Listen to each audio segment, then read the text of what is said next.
everyone, it's Emi, your Vice President of Education, and in this video I'm going to be talking to you a little bit about what the sabbatical officers and myself have been doing to address student concerns around clever student-leds. Now, I apologise for the amount of time that it's taken for me to get this video out to you. It was supposed to come back in early October because you'll notice a lot of what we've done is in August and September, but unfortunately I was off ill, so that's just the reason it was delayed. So this video is going to be split up into 4 parts. The first part is, why did the SU advertise clever student-leds in the first place? The second is, what have the sabbatical team been doing to address your concerns surrounding clever student-leds? Part 3 is, what are the results of our work / have we achieved anything from trying to address your concerns? And the 4th part is, what are our next steps? So, why did the SU advertise clever student-leds in the first place? This is something I have seen countless of times being asked on social media. The reason is, back in 2018, the SU sold off their housing portfolio to clever student-leds, and at the same time, they signed up to a 3-year advertising agreement with them. So this ran from July 2018 and will finish in July 2021.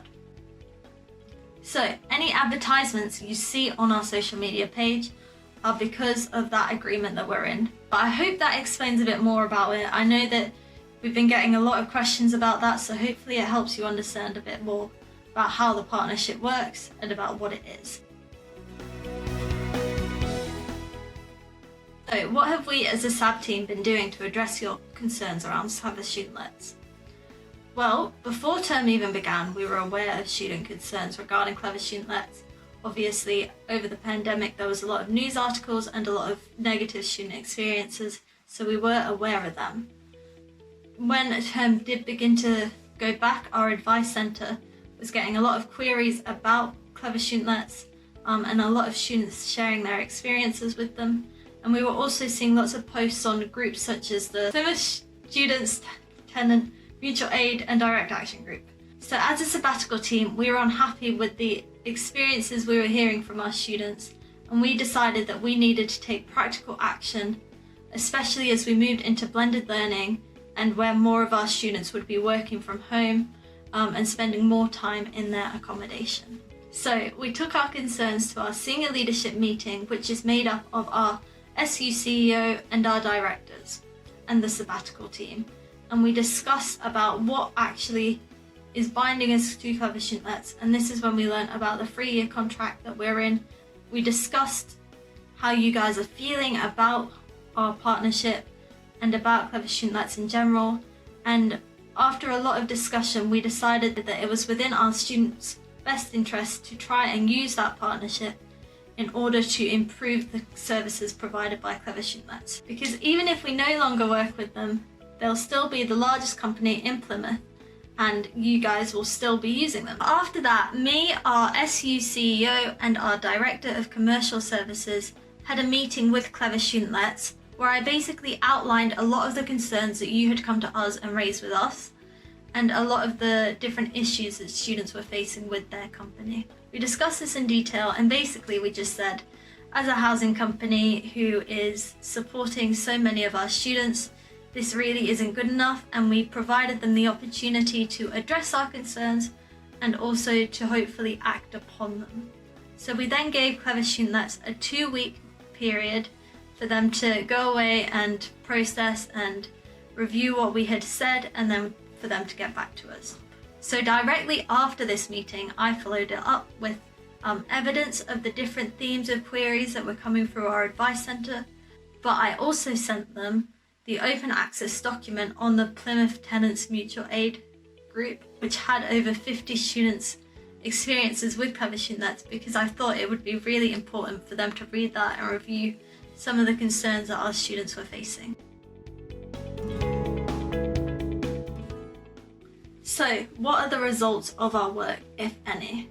Well, after that meeting, clever student-leds did get back to us within that 2 weeks notice, and they told us that they had thoroughly reviewed the services they provide. They reviewed their safety aspects, their customer care team, basically everything, and they've come up with some key improvements which are going to be implemented by the end of 2020.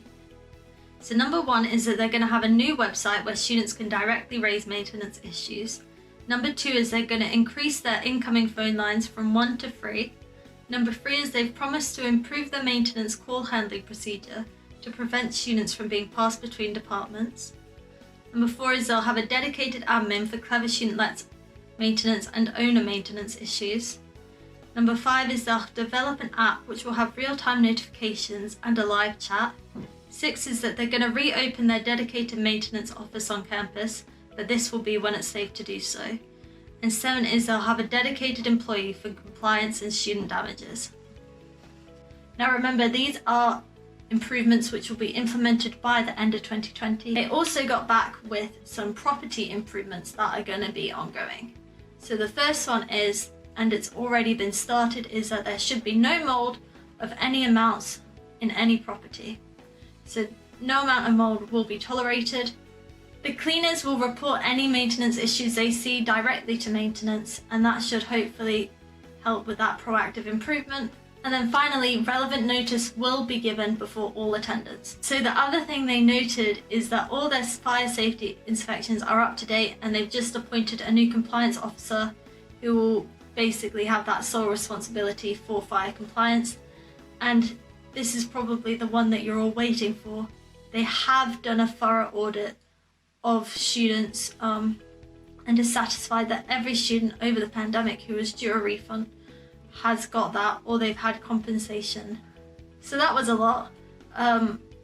Obviously some of them will be done by the end of the year, and some of them should be ongoing now. I will release a list of these as well so that you can hold them accountable to what they've said that they will be doing.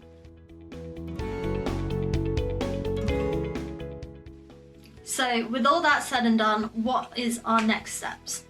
Well, the first one is to see and make sure that they've actually implemented those changes by the end of 2020. We have also offered clever student-leds the chance to participate in some form of moderated forum or a feedback session, so they can basically directly respond to some of your concerns.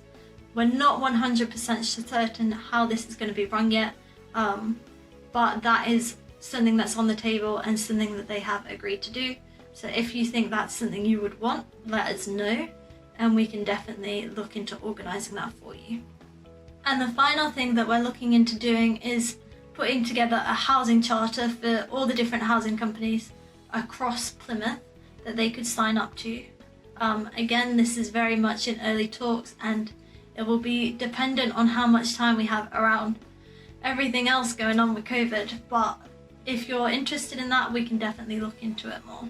So thank you for watching. I do hope that this has eased some of your concerns around it, and will let you know that the SAB team are definitely on your case and hearing what you're saying. Again, if you have any feedback, you can always message us through our Facebook accounts. We all have sabbatical officer accounts, and you can also message me directly through my email, which is emilia.dowse@su.plymouth.ac.uk. Yeah, thank you.